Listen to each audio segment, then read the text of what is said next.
Hey guys, Mobile Gamers Unite. Quick update about the items. I just made an item video earlier today. Well, guess what we just pulled, boys and girls? Somebody up there must have heard me bitching about not having any boots at all for my main account, and sure enough, we managed to pull the Apex Boots on the main account. So I'm psyched just because of that alone.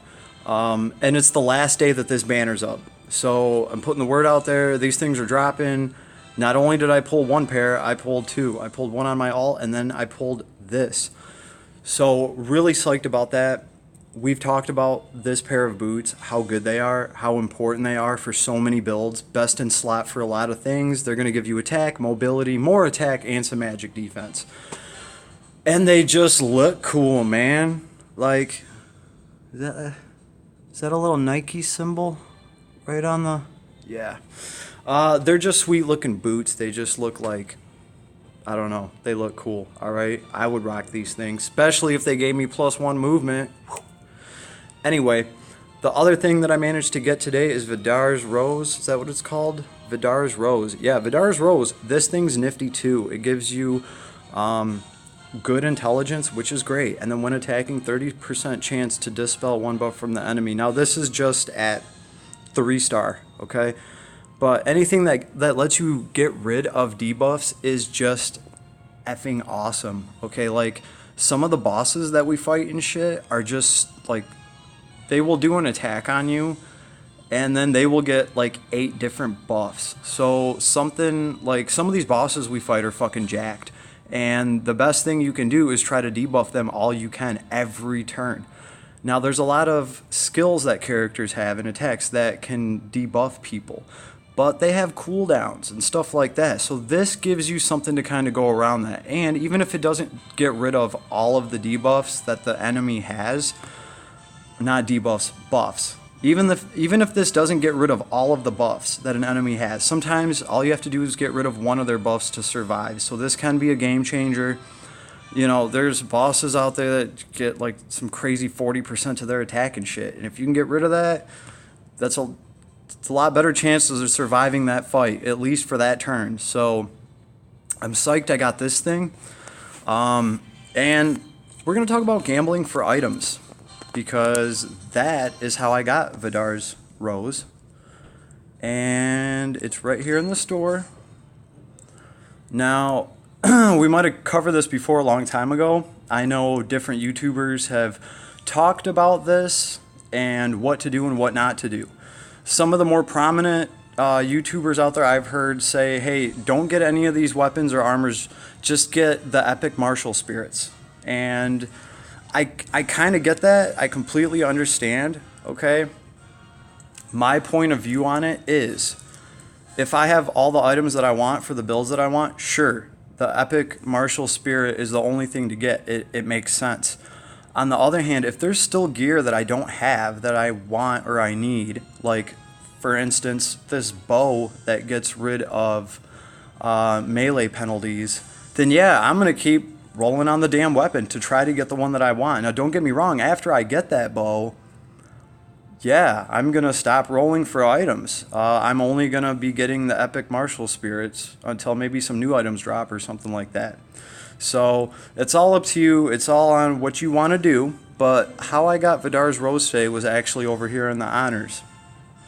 Now, we get honor, obviously, and that's why, you know, just, you don't even have to run like real PvP. You can just go into arena and do auto battles to double your points. I've made a video about it. The point is, you should do it just to soak up whatever honor that they're willing to throw your way, because you can get SSR accessories from it, okay? If you go over here to equipment, notice we can't get any accessories here. You can get armor, you can get a weapon, you can get some scrolls, you can get a headpiece. You cannot get accessories here. You have to use honor to roll for accessories, okay? For 1,000 honor, you get a guaranteed accessory, all right? For 300 honor, you have a random accessory that has a chance at being an SSR. This is how I got Vidar's Rose today. I've been doing this just to try to figure out what the hell the odds are on this thing. Like the odds of this 300 honor random accessory gift box dropping an SSR. I'd really like to know. Some people have guesstimated 10%. I can kind of feel that. I don't know. If anybody knows what the SSR drop rate is on the 300 honor random accessory gift box, please leave me a comment. Please let me know. I would really like to know what that is, okay? But I did gamble on it. Instead of saving up 1,000, I was just like, meh. And I threw the 300, and hey, cool, I got an SSR this time. Does that always happen? No. But it has happened enough to make me actually consider, dropping 300 honor on this thing. Or I wouldn't have pulled Vidar's Rose today. So that's how I got that. And this is my take on the whole equipment and or Trillium ore and what you should do with it. My personal motto, like I said, if you're fishing for items, then keep fishing for items, okay? If you got the items that you want, then yeah, start feeding them. Start leveling them up and feeding them, okay? And it does make sense to get the epic martial spirit instead of just trying to randomly pull dupes. You're much better off with this. So it's been an awesome day so far already, okay? So now I got a bunch of items to level up and work on, so that's what your boy's going to be doing, other than clearing out some guild wars. And, oh man, truth be told, I am so far behind in this event. Like, I haven't even looked that damn thing over.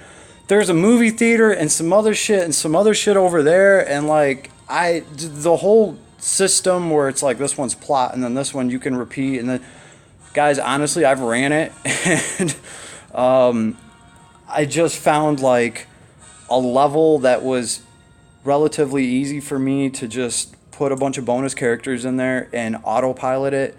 And I've just been running it here and there without really paying too much attention to it. But I think I am going to sit down and actually, give this whole little event thing a chance and see what the hell they're trying to do with the storyline and with these characters that show up from a portal, from trails in the sky. Cool. Okay, so I'm probably going to do that, try to get caught up on that. And my alt account has barely touched any of that at all. So that is important, and I need to get that out of the way because Chloe is a very important, Klaus is a very important character, especially to both of my accounts because I run Yles. And she's a Yles character, and she's a, what is that other faction called? Where the stars are? Or Heroes of Time, okay, but his fusion power is the whereabouts of the stars. Halfway in the middle of battle, Joshua goes, hey, everybody, look where the stars are at. Bam! We just got stronger. Hey, whatever, it works. But the point is, Chloe is in both of those factions. And she is regarded as one of the best PvP healers and debuffers and whatever. So it's important for me to try to get her to 5-star ASAP. She's going to be getting used on both accounts. So I got a lot of catch up to play there. And I got a lot of stuff to do with Apex Boots, baby. Vlad's done wearing sandals. All right? Everybody have a good day. If you want a pair of Apex Boots, they're out there. They're dropping right now. Today's the last day. Take your sandals off. Go get some damn Apex Boots. Peace.